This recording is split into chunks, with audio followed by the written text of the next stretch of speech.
জায়গাগুলোতে কি বানাইছে, উনি 500 কোটি টাকার মানহানির মামলা করেছেন আমার বিরুদ্ধে। এই যে আমি যে এইসব কথাগুলো বলছি, এগুলা নাকি ওনার মানহানি হয়েছে। উনার কেন এক মাসে 100 কোটি টাকা তুলেছে এই বেনজির, এবং কথিত আছে যে এই টাকাগুলো তার।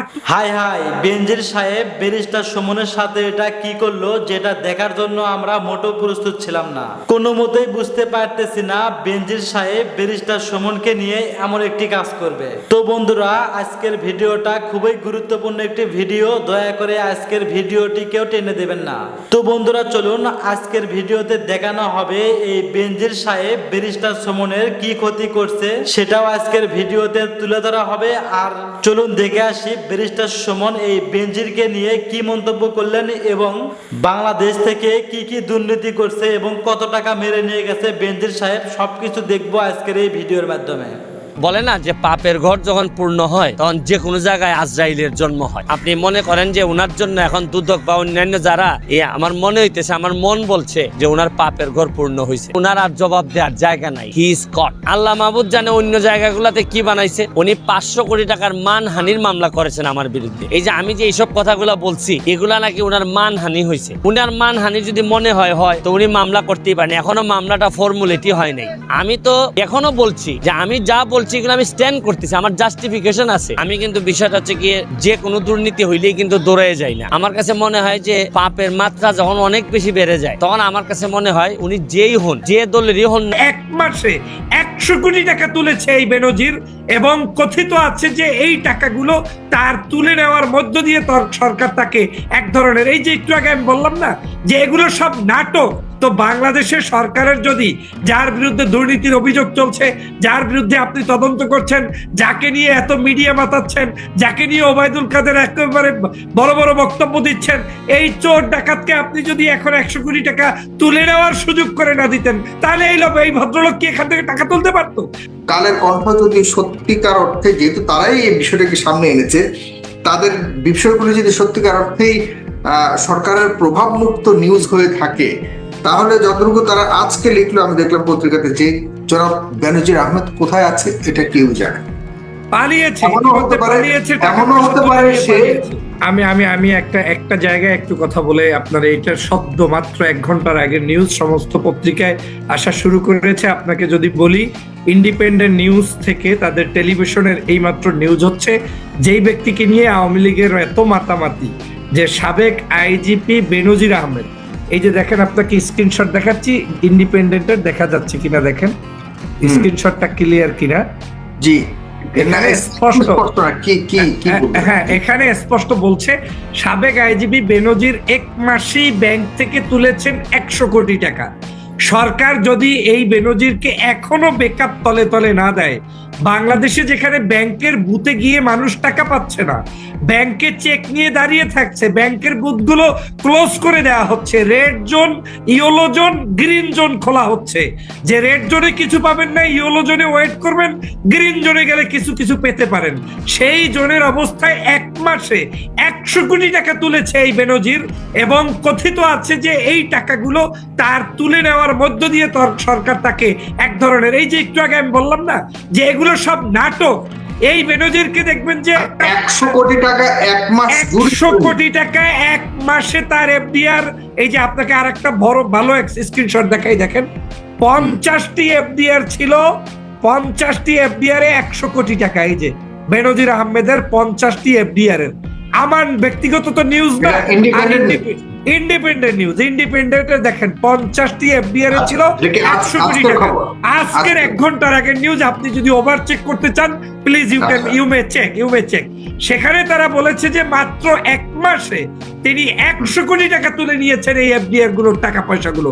তো বাংলাদেশের সরকারের যদি, যার বিরুদ্ধে দুর্নীতির অভিযোগ চলছে, যার বিরুদ্ধে আপনি তদন্ত করছেন, যাকে নিয়ে এত মিডিয়া মাতাচ্ছেন, যাকে নিয়ে ওবায়দুল কাদের একেবারে বড় বড় বক্তব্য দিচ্ছেন, এই চোর ডাকাতকে আপনি যদি এখন 100 কোটি টাকা তুলে নেওয়ার সুযোগ করে না দিতেন, তাহলে এই ভদ্রলোক কি এখান থেকে টাকা তুলতে পারতো? তার মানে এই জিনিসগুলোই হচ্ছে নিছক ধোঁকাবাজি। একদিকে বিচারের প্রহসন চলবে, অন্যদিকে বিদেশিদেরকে দেখাবে, অন্যদিকে যাকে দিয়ে এতদিন খুন করিয়েছে, গুম করিয়েছে, আয়নাগর করিয়েছে, র্যাবের ক্রসফায়ার দিয়েছে, মানুষকে অনাকাঙ্ক্ষিতভাবে শাপলা চত্বরে হত্যা করেছে, বিভিন্ন জায়গায় গুলি করেছে, হত্যা করেছে, সেই বেনজিরকে আবার করে দিচ্ছে এবং সেটার প্রমাণ আপনাকে মাত্র দেখালাম। অতএব আওয়ামী লীগের এই সকল ঝাড়িঝুড়ি অগণতান্ত্রিক পদ্ধতির কর্মপদ্ধতি এগুলো কোনোভাবে কেউ ফলো করলে গণতন্ত্রের বিজয় হবে না। গণতন্ত্রের বিজয় না সত্যি হয়ে থাকে মানে কি আবার এইটাই বাস্তবতা। পত্রিকা বলছে, নিউজ পেপার বলছে, আপনার টেলিভিশন বলছে, তারপরেও বিশ্বাস না হলে আমি তো আর আমার বাড়ি থেকে পারবো না। যদি বাস্তবতা হয়। আপনাকে ধন্যবাদ ডক্টর ফয়জুল হক। তাহলে যারা পিজাটা শহীদুল হারুন, মানে আপনি কিভাবে মনে করেন যে সরকারের প্রশ্রয়বিহীন এটা করা সম্ভব? সরকার বলতে আমি বলছি যে অবশ্যই ব্যাংক মনিটরিং করছে সরকারের একটা কর্তৃপক্ষ, প্রত্যেকটা ডিপার্টমেন্টের মনিটরিং এ তো সরকার থাকার কথা। এই যে একজন একটা কথা বলে যাই সাগর ভাই, আপনি দেখেন এসালমের বিরুদ্ধে বহু অভিযোগ হয়েছে, এসালমের গ্রুপের কোনো কিছু ক্ষয়ক্ষতি হয়েছে বাংলাদেশে? আপনি তার দুর্নীতির এখন পর্যন্ত কোন জায়গায় কোনো কিছু আওয়ামী লীগ তাকে শেল্টার না দিলে, তার এই শেখ পরিবার শেল্টার না দিলে তিনি কোথায় যাইতেন আজকে? কিন্তু এই ইসলামী ব্যাংককে ধ্বংস করেছে, ইসলামী বিশ্ববিদ্যালয় চট্টগ্রামকে দখল করেছে, মানারত বিশ্ববিদ্যালয় দখল করেছে, বাংলাদেশের ব্যাংকিং খাত থেকে শুরু করে সব জায়গায় আওয়ামী লীগের চুরি ডাকাতি গুন্ডামি ছাড়া আর কোনো কিছুই নাই। এই যে একটা রাজকতা চলছে, অরাজক পরিস্থিতি চলছে, এর মূলে রয়েছে আওয়ামী লীগ। এখানে কোনোদিন আপনি সুষ্ঠু সুন্দর কোনো বিচার পাবেন না। এটা তাদের মতো, তারা যাই ইচ্ছা তাই করবে, তারা রাজ করবে। জি জি ভাই ওই এসালামের একটু প্রমাণটা ওনাকে দিতে বলেন। আমরা শুদ্ধ ওনার সাথে সাথে সাথে হাওয়া ভবনের যে দুর্নীতি যেগুলো মানুষের সবাই জানে, এই প্রমাণ দিতে হবে না। ভয়ঙ্কর নভেম্বর পরে দেখেন পত্রিকায়, আমার প্রমাণ লাগবে না। দিদারুল আলম চৌধুরী ভাই, আপনি শ্রদ্ধাস্পদ ব্যক্তিত্ব, মুরব্বী মানুষ, আপনাকে শ্রদ্ধা জানিয়ে বলছি, আপনার প্রতি সম্মান রেখেই বলছি, আপনি একটু পত্রিকাগুলো পড়েন। আপনি তো বাংলাদেশি আছেন, আপনি সেখান থেকে দেখেন যে ভয়ঙ্কর নভেম্বর নামে যে আর্টিকেল পাবলিশ হয়েছে, ওই আর্টিকেলটাই ছিল অল অ্যাবাউট আইসালাম group. It's not all about Dr. Faizul. It's not all about all about আপনি খোঁজ নো এখানে কিছু। এই যে আজকের এই যে ইন্ডিপেন্ডেন্ট বললো এইমাত্র আপনাকে দিলাম, এখানে বিএনপির লবিস্টটাকে বলেন। বাংলাদেশের আপনাদের পত্রপত্রিকাগুলো, আপনাদের আমলের পত্রপত্রিকাগুলো কি বিএনপির লবিস্ট? ইন্ডিপেন্ডেন্টের মালিক তো সালমান এফ রহমান, যতটুকু জানি। মানে আমি যদি ওদিকে যেতে চাই না, আমি মনে করি যে সব পত্রিকাগুলি স্বাধীনভাবে তাদের কাজ করছে, ধরেও যদি নেই। আপনি তো সরকারকে ধন্যবাদ দিবেন। আমি উত্তর দেব।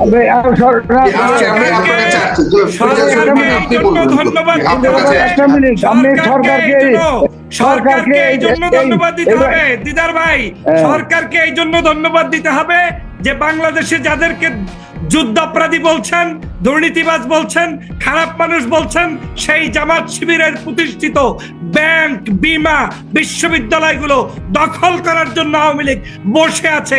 আওয়ামী লীগ কোনোদিন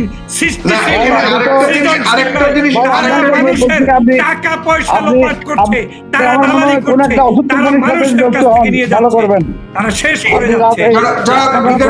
আপনাকে ধন্যবাদ, কিন্তু আমি প্রশ্ন করতে চাই, আপনাকে না করে প্রশ্ন করতে।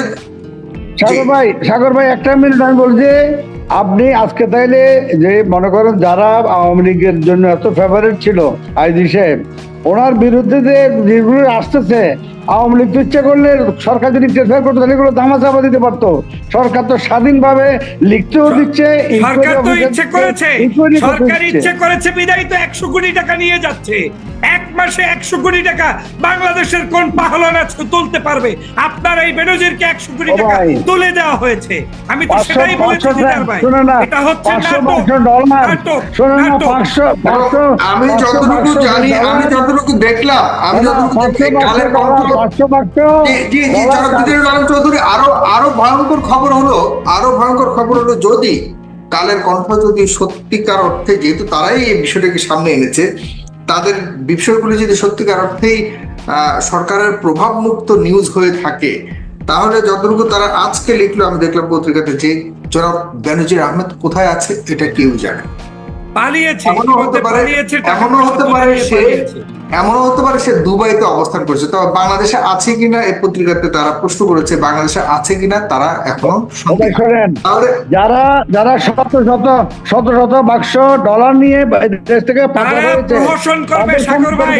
আমি আপনাকে চ্যালেঞ্জ দিয়ে আমার প্রথম সার্কিট আলোচনায় আমি আপনাকে বলেছি সাগর ভাই, এই আওয়ামী লীগ এটা দিয়ে একটা প্রহসন করবে, এই নাটক, এগুলো সিনেমা, আপনাকে দিয়ে টাকাও উঠিয়ে দিবে, বিচারও করবে, বিচারে আবার তাদেরকে দোষী সাব্যস্ত না করে তাদেরকে পার পাইয়ে দিবে, আর বিদেশিদেরকে বলবে দেখো সুষ্ঠু সুন্দর বিচার হয়েছে, তোমরা র্যাবের নিষেধাজ্ঞা তুলে নাও। অতএব এগুলো সব আওয়ামী লীগের সৃষ্টি, ওরা ওদের মতো করে করছে। আমাদের বলা একটাই, আমরা গণতন্ত্র চাই, আমরা মানুষের ভোটাধিকার চাই, আমরা বাংলাদেশের স্বাধীনতা চাই, যেটা ৭১-এ চেয়েছি সেটাকে আবার ৫৩ বছর পরে নতুন। একটা মানুষ কতটা বেপরোয়া হতে পারে, কি পরিমাণ সম্পদ জোগাড় করতে পারে। আমরা হিসাব করে দেখছি প্রায় 1/4 অফ গোপালগঞ্জ আসলে সে প্রায় কিনে ফেলেছে। আর কিছুদিন থাকলে হয়তো এন্টায়ার গোপালগঞ্জ, যেটা ব্যারিস্টার সুমনও বলেছেন যে পুরোটাই কিনে ফেলতো। অবৈধ সম্পদ অর্জনের অভিযোগে সাবেক আইজিপি বেনজির আহমেদকে আগামী 6 জুন এবং তার স্ত্রী জিসান মির্জা ও 3 সন্তানকে 9 জুন জিজ্ঞাসাবাদ করবে দুর্নীতি দমন কমিশন। আসলে প্রক্রিয়ার তো আগাচ্ছে, আসলে কেমন দেখছেন, কি হচ্ছে?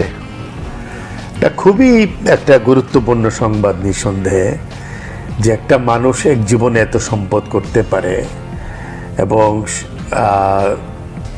শুধুমাত্র একটা সরকারি চাকরি করে, যেই চাকরি করে আসলে এত সম্পদ অর্জন সম্ভব নয়।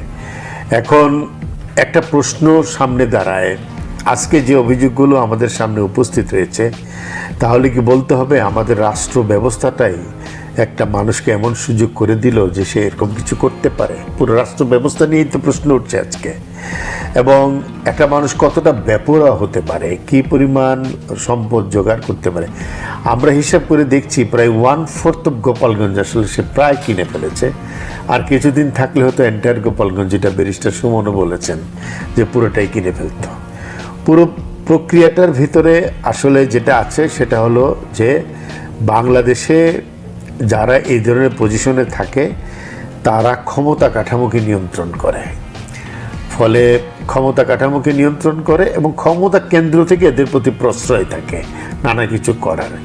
আজকে বেনজির আহমেদ যে জায়গাটা এসে দাঁড়িয়েছেন, তিনি কিন্তু ক্ষমতায় থাকাকালীন সময়ই কাজটা করেছেন, তখন কেউ তাকে প্রশ্ন করে নেই, কোনো গণমাধ্যম তাকে নিয়ে রিপোর্ট করার সাহস দেখায় নেই, রাষ্ট্র একেবারে দেখে নাই তা কিন্তু নয়, কিন্তু রাষ্ট্র বলতে গেলে উদাসীন ছিল।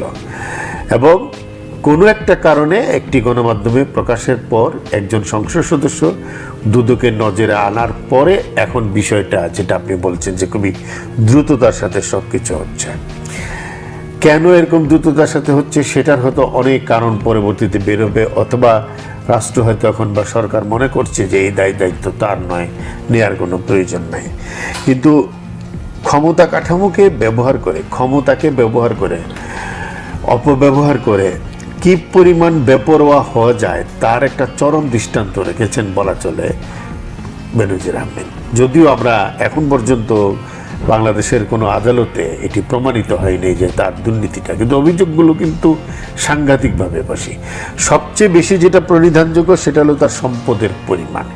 একই দিনে 4টা ফ্ল্যাট কিনে ফেলা, গুলশানের মতন জায়গায় 700-800 বিঘা জমির এখন সন্ধান পাওয়া যাচ্ছে, বিও অ্যাকাউন্টসের কথা পাওয়া যাচ্ছে, নানা জায়গায় বিভিন্ন কোম্পানিতে শেয়ারের খবর পাওয়া যাচ্ছে। সরকারি কর্মকর্তা হিসেবে একটাই বৈধ পথ ছিল, সেটা হলো তিনি শেয়ার ব্যবসা করতে পারতেন, যেটা সরকার অনুমোদন দেয়, কিন্তু সেটার আয় কিন্তু এত বেশি না। ফলে বাকি যে আয়গুলো তৈরি আমরা দেখতে পাচ্ছি সেটা নিয়ে কিন্তু প্রশ্ন ওঠাটা খুব স্বাভাবিক। এবং এটা হয়েছে, এবং রাষ্ট্রকে এখানে আসলে একটা দায় নিতে হবে, যদি দায় বোধ করার বোধটুকু রাষ্ট্রের থাকে, এটা হলো প্রশ্ন। এবং বাংলাদেশে যে দুর্নীতি আসলে মানুষকে হিরো বানায়, দুর্নীতি যে ক্রমেই আকর্ষণীয় হয়ে উঠছে সেটা মনে হয়, এবং বাংলাদেশ দুর্নীতির একটা সেফ জোন হয়ে উঠছে, এবং সরকারি কর্মকর্তারা যে দুর্নীতিটাকেই তাদের আদেও মনে করছে, তাদের একমাত্র কাজ মনে করছে, সেটা বোঝা যায় এইসব ঘটনা। তুমি আমাকে বিনা ভোটে ক্ষমতায় রাখবা, আমি তোমাকে চুরি দুর্নীতির লাইসেন্স দিব, ক্ষমতার অপব্যবহারের লাইসেন্স দিব এবং তোমাকে প্রোটেকশন দিব। যে বডি ল্যাঙ্গুয়েজ সন্ত্রাসীরা ভয় পেয়ে যেত, আরে সারা বাংলাদেশের মানুষ বিরোধী দলকে ভয় দেখানোর জন্য তার তো একটা ভালো বডি ল্যাঙ্গুয়েজ ছিল, তাতে কোনো সন্দেহ নাই। 14-18-তে তার যে ভূমিকা আমরা দেখেছি, তারপরে জেনারেল আজিজ সাহেবের যে ভূমিকা আমরা দেখেছি, এবং তিনি তো প্রকাশ্যে 18 সালের নির্বাচনের পরে তার বক্তব্য দিয়েছেন। তো এই বক্তব্যগুলো, এই বডি ল্যাঙ্গুয়েজ তারা যে তৈরি করেছেন, তাদের মতো লোক যে সরকারকে এই সার্ভিস দিল, ক্ষমতায় টিকিয়ে রাখতে সাহায্য করলো, তারা এখন কেন প্রশ্নের মুখোমুখি? তাদের এখন কোথায় ক্ষমতা? জেনারেল আজিজ সাহেবের বিরুদ্ধে তিনি যখন সম্ভবত জেনারেল হয়েছেন অথবা হচ্ছেন, প্রয়াত ডক্টর জাফরুল্লাহ চৌধুরী একটা টক শোতে অসাবধানতাবশত একটা তথ্য দিয়েছিলেন যেটা সঠিক ছিল না। তিনি পরবর্তীতেই সে বিষয়ে তার দুঃখ প্রকাশ করেছেন এবং তিনি যেহেতু ডায়ালিসিস নিয়ে অসুস্থ থাকেন, অনেক সময় চেক করতে পারেন না, সেই কথাটাই তিনি বলেছিলেন। কিন্তু আমরা দেখেছিলাম যে কিভাবে ডাক্তার জাফরুল্লাহ চৌধুরীর বিরুদ্ধে মাছ চুরির মামলা সহ এই দেশের একজন এইরকম উজ্জ্বল যা কীর্তি মুক্তিযোদ্ধা হিসেবে এবং তার সারা জীবন যে তিনি কাজ করেছেন, মাছ চুরির মামলা, মাছ, তারপরে তার গণস্বাস্থ্যের উপরে কিভাবে আক্রমণ হয়েছে। তো ক্ষমতার অপব্যবহার তো হয়েছে, পুলিশ প্রধানকে আমরা দেখেছি হাত গুটিয়ে কিভাবে পলিটিক্যাল বক্তব্য দিতে। এগুলো নিয়ে আমরা কথা বলেছি, রাজনৈতিক অবস্থান থেকে তখনই কথা বলার চেষ্টা করেছি। কিন্তু ওই যে বললেন বডি ল্যাঙ্গুয়েজ, সবাইকে কিন্তু হিসেব করে কথা বলতে হয়েছে, কিন্তু কোন মিডিয়া কি বলেছে? কিন্তু এখন যেভাবে সবাই কথা বলছেন সেটার তাৎপর্য কি? কারণ সরকার দুই দিকে খেলে, একাই তো খেলোয়াড়। আমাদের আওয়ামী লীগ সাধারণ সম্পাদক ওবায়দুল কাদের সাহেব প্রায় বেশ সামনে সত্য কথা বলে ফেলেন। তো তিনি তো বিরোধী দলকে যে হাত পা বেঁধে ঢুকিয়ে দিয়েছেন স্টেডিয়ামে, সেটা তো আমরা জানি, মানে স্টেডিয়ামের বাইরে। তো উনি একাই খেলবেন সেই কথাটা তো পরিষ্কারভাবে আগেই বোঝা গেছে। তো এই একা খেলার জায়গায় ওনারা এখন দুই সাইডেই খেলেন, জনগণকে দেখাচ্ছেন যে দেখো আমরা নিজেদের লোকেদের বিরুদ্ধে ব্যবস্থা নিচ্ছি, জিরো টলারেন্স। অন্যদিকে এই মেসেজও দেওয়া হচ্ছে যারা ইন সার্ভিস, এখন যারা সার্ভিসের ভেতরে আছে, তোমরা কিন্তু টেনশন করো না, সময়ের আগে টাকা কিন্তু সরিয়ে নিতে পারবা। আপনি তার বিরুদ্ধে অভিযোগ করছেন, তারপরে আদালতের ক্রোক পরোয়ানা আসছে, মাঝে এখন নাকি সব টাকা হাওয়া হয়ে গেছে। তো এইটাই হচ্ছে খেলাটা, দুই দিকেই চলে এবং এই দুই দিকের খেলাটা চলতে থাকবে। কারণ এই সরকারকে আবার যারা এখন সার্ভিসে আছেন তাদের কাছ থেকে তো সার্ভিস নিতে হবে। তারা যদি ভয় পেয়ে যান যে আমি যখন রিটায়ার করব তখন তো আমাকে ডিজাউন করবে, আমার বিরুদ্ধে লেগে যাবে, তাহলে তো আমি এখন ভেবেচিন্তে কাজ করা দরকার। ভেবেচিন্তে কাজ করলে তো আর সরকার যা বলবে তাই করা যাবে না। সুতরাং তাদেরকে এই মেসেজ দিতে হবে যে নিশ্চিন্ত থাকো, আমরা উইল টেক কেয়ার অফ, আমরা সবাই you'll be taken care of, তোমাদের দেখা হবে। যেমনটা ক্যাসিনো কাণ্ডের মধ্যে আমরা দেখলাম কত বড় বড় লোক ধরা পড়লো, কিন্তু এমনটাও তো হতে পারে সরকার আসলে আন্তরিক। প্রশ্ন তো সেই জায়গায়, আন্তরিকতার ফাঁক ধরিয়ে দিচ্ছি ভাই আপনাকে, আন্তরিকতার চেহারাটা কি সেটাই তো আমি বলতে চাইছি। এইটা পরিষ্কার যে সরকারকে চলতে হয় কেবল ডান্ডা দিয়ে না। ডান্ডা এনারা যথেষ্ট ব্যবহার করেছেন, গুম খুন, মানবাধিকার লঙ্ঘন, এই দেশের মানুষের আত্মচিৎকার, বিরোধী দলের নেতাকর্মীদের আত্মচিৎকার, এগুলো আমরা দেখেছি। এগুলো আমরা বলছি, আন্তর্জাতিক সংস্থা বলতে হবে না, এই দেশের মানুষ আমরা ভুক্তভোগী। তারপরে বলবো যে এই ডান্ডার পরেও এক ধরনের সম্মতি উৎপাদন করতে হয়। সম্মতি উৎপাদন ব্যাপারটা হচ্ছে যে মানুষকে কখনো কোনো বুঝ দিতে হয় যে না না দেখো আমরা কিন্তু কিছু করছি। তখন মিডিয়া বাহবা দিবে যে দেখো সরকার জিরো টলারেন্স, বাহ চমৎকার, সরকার কিন্তু কাজ করছে। এই জায়গাটা যেতে হবে। কিন্তু আসলে সরকার কি করতে পারে? পারে না। এই পারে না কথাটা 14 সালের পর থেকে বিশেষভাবে আমি ব্যক্তিগতভাবেই দাবি করব, টকশোগুলো রেফারেন্স হিসেবে আছে, যে বারবার একটা জিনিস আমরা বলতে চেষ্টা করছিলাম যে সরকার স্ট্রাকচারালি মানে কাঠামোগতভাবে এই রাষ্ট্রের প্রতিষ্ঠানগুলোকে ব্যবহার করে, পলিটিক্যালি ব্যবহার করে তার এই ভোট ছাড়া ক্ষমতাটাকে টিকিয়ে রেখেছে। ফলে এটা এমন একটা লেনদেনের সম্পর্ক তৈরি হয়েছে, তুমি আমাকে বিনা ভোটে ক্ষমতায় রাখবা, আমি তোমাকে চুরি দুর্নীতির লাইসেন্স দিব, ক্ষমতার অপব্যবহারের লাইসেন্স দিব এবং তোমাকে প্রোটেকশন দিব। এই যে শেষ 1 মিনিটের লাস্ট কথাটা বলি, এই যে কাঠামোগত দিকটা সন্দেহাতীতভাবে এখন প্রমাণিত এই 3 কাণ্ডে, এবং সর্বশেষ একটু আগে আমাদের রনি সাহেব যে কথাটা বললেন যে 4 জন সংসদ সদস্য কিভাবে এই দেশের গরিব মানুষের টাকা শুষে নিয়ে বাংলাদেশি আজকে শ্রমবাজারটা মানে একটা বিপদের মধ্যে ফেলেছে। এই যে সন্দেহাতীতভাবে প্রমাণিত কাঠামোগত দিকটা, এইটার দিকে যদি আপনি তাকান তাহলে এই সম্মতি উৎপাদন কেন দুই দিকে তারা খেলেন এবং তারা কিভাবে আসলে মানুষকে লোক দেখানো একটা জিনিসের মধ্যে দিয়ে সন্তুষ্ট রাখেন, সেই দিকটা আমরা বলে না যে পাপের ঘর যখন পূর্ণ হয় তখন যে কোনো জায়গায় আজরাইলের জন্ম হয়। আপনি মনে করেন যে ওনার জন্য এখন দুদক বা অন্যান্য যারা আমার মনে হইতেছে, আমার মন বলছে যে ওনার পাপের ঘর পূর্ণ হয়েছে, ওনার আর জবাব দেওয়ার জায়গা নাই, হি ইজ কট। আর আরেকটা জিনিস শুনেন, এই মামলাটা করতে গিয়ে আমাকে অনেকে বলেছেন যে আপনার রাজনৈতিক ভবিষ্যৎ বলে আর কিছু থাকবে না, কারণ আপনি আওয়ামী লীগ করেন। আমি বলছি যে আমার রাজনৈতিক ভবিষ্যৎ নষ্ট হয়েও যদি দল এবং দেশের রাজনীতি বা দেশের ভবিষ্যৎ ঠিক থাকে তাহলে যাক না আমার রাজনীতি জলাঞ্জলি, তাও দেশটা ভালো থাকুক। অনেকে আমাকে বলেন যে আপনি কি দলের লোকের বিরুদ্ধে বলছেন কেন? আরে দুর্নীতিবাজ তো দুর্নীতিবাজি, সে তো তার তো কোনো দল থাকে না। দেখেন মুস্তাকও তো আওয়ামী লীগ করতো, খন্দকার মুস্তাক, কিন্তু সে তো ইতিহাসের জঘন্যতম ঘটনাটা তো ঘটাইছে মুস্তাকের নেতৃত্বে। এর মানে আওয়ামী লীগ করলেই একটা লোক খুব ভালো হয়ে যাবে বা সে কোনোদিন আওয়ামী লীগের সাথে বেইমানি করবে না। দেখেন এই লোকটা যদি 9টা বাড়ি বানাই থাকে, আল্লাহ মাহবুদ জানে অন্য জায়গাগুলোতে কি বানাইছে, তাইলে সে তো আওয়ামী লীগের ভিতরে থেকে আওয়ামী লীগটারে খাচ্ছে। হাজার হাজার লক্ষ লক্ষ কর্মী আছে যারা জীবনে 1 টাকা 2 নাম্বারই করে নাই, এরা বঙ্গবন্ধুরে ধারণ করে। শুনেন, বঙ্গবন্ধুকে আদর্শকে ধারণ করবেন আর দুর্নীতি করবেন, এটা একসাথে হইতে পারে না। সাংবাদিক মাধ্যমে শুনলাম উনি 500 কোটি টাকার মানহানির মামলা করেছেন আমার বিরুদ্ধে। এই যে আমি যে এইসব কথাগুলো বলছি, এগুলা নাকি ওনার মানহানি হয়েছে। উনার মানহানি যদি মনে হয় তো উনি মামলা করতেই পারেন, এখনও মামলাটা ফর্মুলেটই হয় নাই। আমি শুনছি যে মামলা করতে যে টাকা দিতে হয় এই টাকাটাই নাকি এখনও দেন নাই। তবে উনি মামলা করলে আমি যেভাবে মামলা করছি ওনাকে ফেস করতে হচ্ছে। উনি যদি আমার বিরুদ্ধে মামলা করেন আমি ফেস করবো, এখানে তো লুকালুকির কিছু নাই। আমি তো এখনও বলছি যে আমি যা বলছি এগুলো আমি স্ট্যান্ড করতেছি, আমার জাস্টিফিকেশন আছে।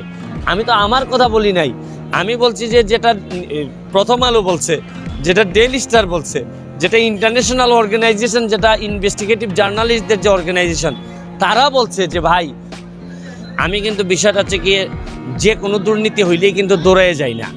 আমার কাছে মনে হয় যে পাপের মাত্রা যখন অনেক বেশি বেড়ে যায় তখন আমার কাছে মনে হয় উনি যেই হন, যে দলেরই হন না কেন, দেখুন আমি যে আদর্শটা ধারণ করি বঙ্গবন্ধুর আদর্শ, বঙ্গবন্ধু 1973 সালেই বলে গেছেন যে কোনো দুর্নীতি অথবা কেউ যদি আপনাদের কাছে টাকা চায় 3 আনা স্ট্যাম্পে আমাকে পাঠাই দিয়েন, আমি ব্যবস্থা নিব এবং এই দেশ থেকে দুর্নীতি বিদায় করতে হবে। এটা 73 সালে বলে গেছেন। আমাদের মাননীয় প্রধানমন্ত্রী কি বলছেন যে নিউ ইয়র্কে উনি বলছেন যে নিজের দলেরও যদি কেউ দুর্নীতি করে তাকে ছাড় দেওয়া হবে না, এবং উনি তাও বলছেন যে তোমাদেরকে তো সবই দিয়েছি তারপরও দুর্নীতি করতে হবে কেন। এই ধরনের জিরো টলারেন্স অবস্থায় উন্নয়নের যে আপনারা রোড ম্যাপ বলেন বা আমরা যে ডিজিটাল বাংলাদেশ বলি, এটার প্রধান অন্তরায় কিন্তু হচ্ছে গিয়ে দুর্নীতি যদি ঠেকাইতে না পারেন আপনি কোনো দিন বঙ্গবন্ধু সোনার বাংলা বানাইতে পারবেন না। এখন প্রশ্ন হচ্ছে গিয়ে যে নিজের দলের এইরকম বড় একটা পজিশনে থাকা লোকের বিরুদ্ধে দুর্নীতির অভিযোগ আসলে আমরা কি তদন্ত করব না? তাহলে আমরা পরবর্তী জেনারেশনকে কি দিচ্ছি বা কি বলবো, তাদের চোখে চোখ রেখে আমরা কি কথা বলবো? এই জন্য আমার কাছে মনে হয়েছে আমি প্রথমে নিজে আমি কিন্তু এই দলটা করি, আমি বঙ্গবন্ধুর আদর্শকে ধারণ করি। বঙ্গবন্ধুর দেশের জন্য এত কিছু করার পর আপনি এই দলের নাম ভাঙ্গিয়ে আপনি দুর্নীতি করবেন, তাও সীমানা ছাড়িয়ে, এটা হইতে পারে না। এই জন্য আমি কোর্টে গেছি। কোর্ট আমার এই সাবমিশন এবং বঙ্গবন্ধু এবং জননেত্রী শেখ হাসিনার কোর্টগুলাকে অর্ডারে লিখে দিয়ে তাকে বলেছেন যে 4 মাসের মধ্যে দুদককে ডাইরেকশন দিয়েছেন যে আপনি ইনকোয়ারি করে রিপোর্ট জমা দিবেন। সৈয়দ আশরাফ সাহেব একটা কথা বলছিলেন যে রাজনীতি করলে দুর্নীতি ছাড়েন, আর যদি দুর্নীতি করেন তাহলে রাজনীতি ছাড়েন। এটা এখন ফেরত আসার সময় আসছে যে ওনার এই কথাটার একটা গুরুত্ব আছে। আমি মনে করি যে আওয়ামী লীগের রাজনীতি করলে দুর্নীতি ছাড়তে হবে। আসসালামু আলাইকুম দর্শক, সবাই যখন বুঝতে পারছে যে পুলিশের সাবেক আইজিপি বেনজির আহমেদের আর ক্ষমতা নেই, ক্ষমতার যে মই সেই মইটি সরে গেছে, তখন কিন্তু নানা রকম কেচ্ছা কাহিনী বের হতে শুরু করেছে। মানবজমিন আরেকটি রিপোর্ট করেছে, বেনজিরের ক্লাব নেশা, বোট ক্লাবে ক্ষমতার থাবা, অর্থাৎ তার ক্লাবের নেশা আছে, সব ক্লাবেই তার মেম্বার হতে হবে এবং ঢাকার যতগুলো অভিজাত ক্লাব আছে সবগুলো ক্লাবেরই তিনি সদস্য। আর বোট ক্লাবের কথা তো আরও আগে, যখন নাকি তিনি ক্ষমতায় ছিলেন, আইজিপি হিসেবে ছিলেন, পরিমণির ঘটনায় তখন কিন্তু নাম আসে যে এই ক্লাবের সভাপতি হচ্ছে বেনজির আহমেদ এবং পরিমণি তার হুমকি ধামকির মধ্যে ছিল যে তিনি বেনজির আহমেদকে ফোন করবেন। যাই হোক, এখন তখন তো সেটি নিয়ে খুব বেশি হইচই হয়নি। তারপরও অনেকেই কেউ বলার চেষ্টা করেছেন যে পুলিশের আইজিপি কিভাবে বোট ক্লাবের সভাপতি হয়। তো এখন দেখা যাচ্ছে যে বোট ক্লাব না, শুধু Dhaka club, Gulshan club, Banani club, সব ক্লাবেরই তিনি সদস্য এবং সেগুলো সদস্য পদ তিনি পেয়েছেন অনেক টাকার বিনিময়ে। সেই টাকা তিনি নিজের পকেট থেকে দিয়েছেন নাকি মানুষের পকেট থেকে গেছে, সেই তথ্য এখানে তুলে ধরতে পারেনি মানবজমিন। খবরে বলা হচ্ছে সাবেক আইজিপি বেনজির আহমেদকে নিয়ে দেশ জুড়ে নানা আলোচনার মধ্যেই সামনে এসেছে তার ক্লাব নেশা। Dhaka club, Gulshan club, Banani club, Uttara ক্লাবের মতো অভিজাত সব ক্লাবেরই তিনি সদস্য। চিন্তা করেন, অথচ তিনি একজন ছিলেন সরকারি চাকুরে। এসব ক্লাবের সদস্য হতে গিয়ে তাকে গুনতে হয়েছে অন্তত 3 কোটি টাকা। অবসরে যাওয়ার কিছুদিন আগে মাসখানেকের ব্যবধানে তিনি 4টি অভিজাত ক্লাবের সদস্য হন। শুধুমাত্র গুলশান ক্লাবের সদস্য হতে তার খরচ হয়েছে 1.5 কোটি টাকার মতো, আর বাকি 3 ক্লাবের জন্য 50 লাখ করে আরো 1.5 কোটি টাকা খরচ হয়েছে তার। যদিও এই টাকা তিনি তার নিজের পকেট থেকে দিয়েছেন নাকি অন্য কেউ পরিশোধ করেছেন সেই তথ্য জানা যায়নি। তবে তার ক্লাব নেশা শুরু হয় আরো আগে থেকে। 2015 সালে ঢাকা বোট ক্লাব কর্তৃপক্ষ আচমকা তাকে সদস্য করে ইসি কমিটিতে স্থান দেয়। এরপর ক্লাবের উন্নয়ন, সদস্যদের সুবিধা অসুবিধার কথা চিন্তা করে তাকে সর্বসম্মতিক্রমে সভাপতির দায়িত্ব দেওয়া হয়। তার অনুরোধেই 5 বছর করে টানা 2 বার তাকে সভাপতির দায়িত্ব দেওয়া হয়। কিন্তু সদস্যরা যে উদ্দেশ্য নিয়ে তাকে সভাপতির দায়িত্ব দেন তাতে গুড়ে বালি মতন অবস্থা। এখন নিজের ক্ষমতার অপব্যবহার করে বোট ক্লাবের দখল নেন, কক্ষিগত করে রাখেন ক্লাব সদস্যদের, নিজের মতো করে গঠনতন্ত্র সংশোধন করে অনেক কাজ করেছেন যেগুলো ইসি কমিটির অন্যান্য সদস্য ও সাধারণ সদস্যরা মেনে নিতে পারছেন না। সদস্যদের ভালো লাগার ক্লাবটি এখন বেনজিরের জিম্মি হয়ে আছে। ক্লাবের ফান্ডে থাকা 260 কোটি টাকার বিষয়েও খোঁজ পাচ্ছেন না বা কোনো তার যে হদিশ খুঁজে পাচ্ছেন না ক্লাব সদস্যরা।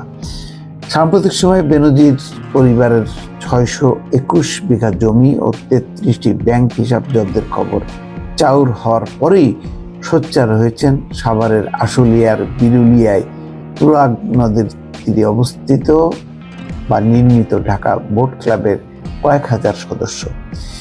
2014 সালে ক্লাবটি প্রতিষ্ঠা করা হয়। দুর্নীতির অভিযোগ ওঠার পর ক্লাব সদস্যরা বেনজির আহমেদকে সভাপতির পদ থেকে অপসারণের দাবি জানিয়ে আসছেন। সাবেক সেনা কর্মকর্তা থেকে শুরু করে পুলিশের উচ্চ পদস্থ অন্তত 200 কর্মকর্তা, ঢাকা বিশ্ববিদ্যালয়ের সাবেক বর্তমান অনেক ভিসি সহ 30 থেকে 35 জন শিক্ষক, সাবেক বর্তমান 20 জনের মতো মন্ত্রী, এমপি, সিকিউরিটি এক্সচেঞ্জ কমিশনের চেয়ারম্যান, সাবেক ডজন খানেক সচিব, শতাধিক শিল্পপতি, ব্যবসায়ী, সিনিয়র সাংবাদিক, সম্পাদক, নানা শ্রেণী পেশার সদস্যদের এই ক্লাব। কি আশ্চর্য ব্যাপার! কি বেনজির সাহেব বাংলাদেশ থেকে এতগুলো টাকা আত্মসাৎ করে নিয়ে গেল, এই বিষয়ে আপনাদের কি মতামত অবশ্যই কমেন্ট সেকশনে কমেন্ট করতে ভুলবেন না। আর হ্যাঁ, ব্যারিস্টার সুমন ও বেনজিরকে নিয়ে এমন নিত্য নতুন আপডেট খবর সবার আগে পেতে এখনই আমাদের পিচ্চি সাকিব চ্যানেলটি সাবস্ক্রাইব করুন।